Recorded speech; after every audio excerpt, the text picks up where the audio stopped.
probably not fair to do it today, honestly. We're going to do it. But it shines, Gambo, a spotlight on the bullpen yet again.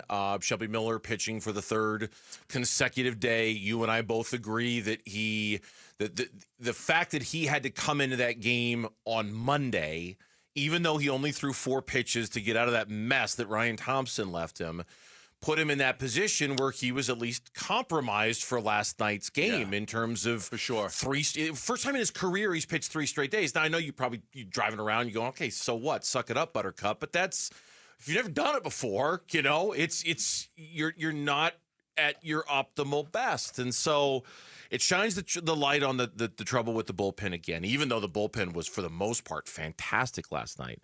Let's talk about when help is on the way, and let's start with Justin Martinez, because it looked like the velo was right where it needed to be. It is. I could give you really good news on Justin Martinez. J Mart is arrived back in Arizona today, and as long as he tells them what they want to hear, he threw 101 last night. The reports are good. As long as he says, I'm good, he will be back on Friday when they take on the St. Louis Cardinals in St. Louis. Okay. He will be back for that game. He flew back to Arizona earlier today. He's in Arizona now. They'll have a conversation with him. How do you feel? You feel good? Okay. Do you want to come back? Okay. Everything's good. Not staying in Reno, not throwing again. He will be activated and ready for the Cardinal game on Friday. So basically, they wanted to take one look at him in live competition, and just make sure everything. Now, from what I understand, obviously we weren't there. The command wasn't so great. He was spiking some of his splitters and things like that. But the velocity was where it needed to be, and so now it just becomes a command issue, which hopefully is just knocking the rust off thing. The fact that they don't feel like he needs another one, he just needed the one. That's good news. Now, how they deploy him, how they use him, does he just get his job back? Does he, I don't know if you have the answer. I'll be really curious to see how they use him once they get him back. I don't think it would be in the highest leverage situation, like come in and close the game right away. They might want to put him in a little bit lower leverage situation. But, look, sometimes, if you need him, you need him. I mean, if it's 7th inning, it's a 2-1 game, you may want to go to him there. Not exactly sure. I just know, expect him ready for the Cardinal game on Friday. As long as he tells them he feels good. Okay, so he's on the 60-day IL, pardon me. So A.J. Puck is still, just by his nature, going to be further out than Justin Martinez. June 18th is the day that he is eligible to come back. Today is May 21st. So we're looking about a month. June 18th about is the day he's coming back. My understanding... Eligible to come back. Eligible to come back. But right. My understanding is that there's a decent chance he will be back at the end of June. The end of June. So no timeline's been given by anybody, but I'll give you one. You're looking at about 5 weeks from now. So I think it'll be a little bit past the date where he's eligible to come back on June 18th. But yes, he is working his way back. They'll get Puck back. They'll get J Mart back. They're hoping to get Thompson figured out. And then they feel really good that their bullpen will, they understand. Everybody's hyperventilating about the bullpen right now, and they get it. They understand it. But there is a feeling that J Mart's back Friday. A.J. Puck is back at the end of June. So probably, Burnsy, a week to 2 weeks after he is eligible to come off the 60-day, then he would be ready. Okay, I swear I'm not trying to be negative here, because the more bodies you can get back, the better. That's still a long ways from now. That's still getting A.J. Puck back by the end of June, 5 weeks, 5.5 weeks, whatever it might be. I mean, that's still a long time that you're going to have to, it'll be here before you know it, but there's a lot of games between now and then they're going to have to navigate. And so in order for them to navigate it successfully, Justin Martinez is going to have to come back, and he's going to have to be elite. Hopefully he can regain his 9th inning duties, slide Shelby Miller back to maybe a role for which he was actually intended for and not the one that he's pitching in right now. Right. Ryan Thompson, to me, is the big one. Still a belief that he's going to get it figured out. Okay. They're not giving up on him right now. I hope they're right. I just don't know what situations they're going to use him in where I feel comfortable with them testing that out, unless it's eighth inning and they're losing 9-3. Okay, fine, throw him. You know what I mean? Like there's not going to be very many situations where you're going to be able to take Ryan Thompson out for a test spin to see how he's doing, right?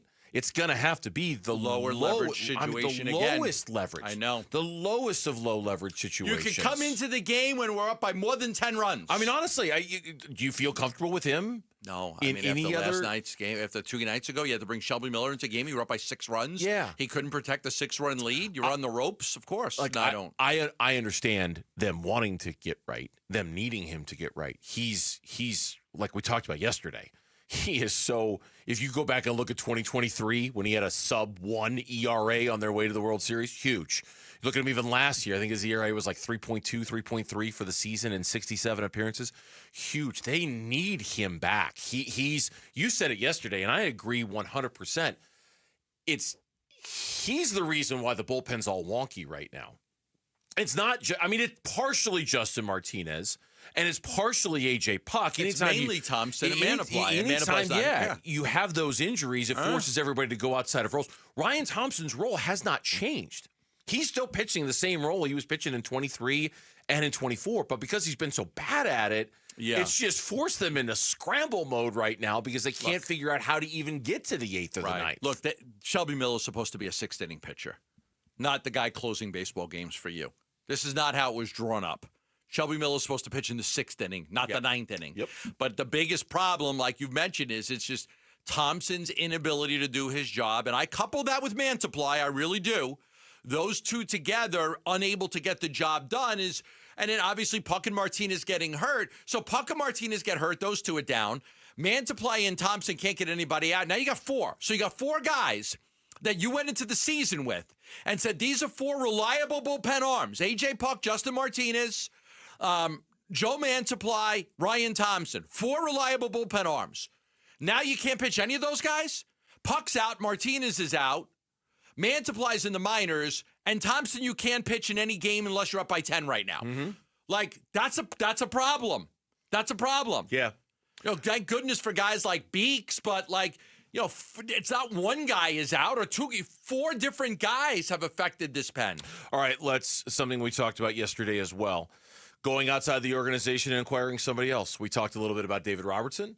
Of course, the trade deadline is still a long, long ways away. We had said yesterday, you got the St. Louis Cardinals coming up.